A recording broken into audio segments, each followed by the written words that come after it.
Crise socio-politique à Madagascar, où va la grande île? Les quotidiens burkinabés s'intéressent à cette actualité dans leur parution du jour. Au Burkina Faso, les journaux commentent la rencontre entre le président du Faso, le capitaine Ibrahim Traoré, et les investisseurs étrangers réunis à Ouagadougou le vendredi 10 octobre dernier à l'occasion du premier forum international Investir au Burkina Faso. La lecture croisée des journaux porte le commentaire de Benewende Frédéric Ninkem.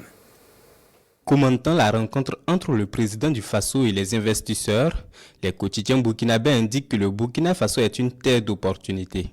Sidoya qui en parle dans ses lignes en veut pour preuve la tenue récente à Ouagadougou du premier forum international Investir au Burkina Faso.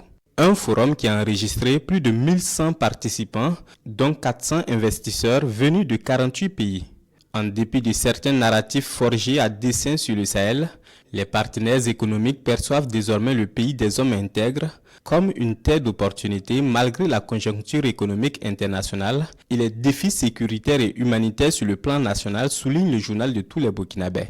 Pour le journal Le Quotidien, ce regain d'intérêt pour notre économie est aussi le fruit d'une gouvernance incarnée par le capitaine Ibrahim Traoré, dont la vision repose sur la transparence, la justice économique et la primauté du travail bien fait. Aujourd'hui, nous sommes en révolution.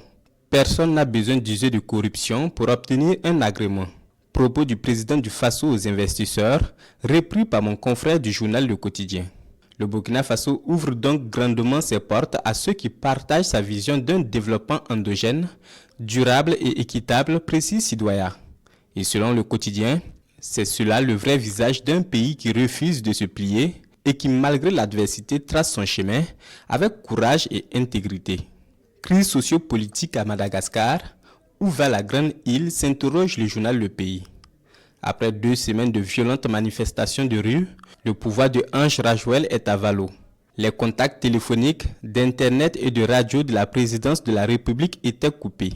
Et selon Aujourd'hui au Faso, on apprend que le chef de l'État a été exfiltré ce dimanche 12 octobre vers l'île de la Réunion, d'où il a rallié Dubaï par un avion militaire français avec l'accord d'Emmanuel Macron.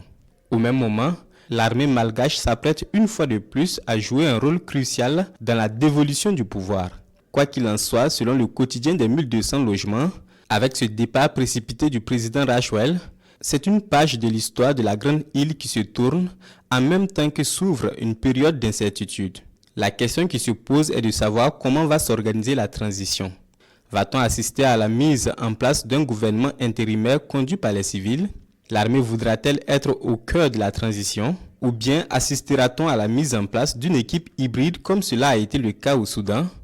L'histoire sans doute nous le dira, conclut mon confrère.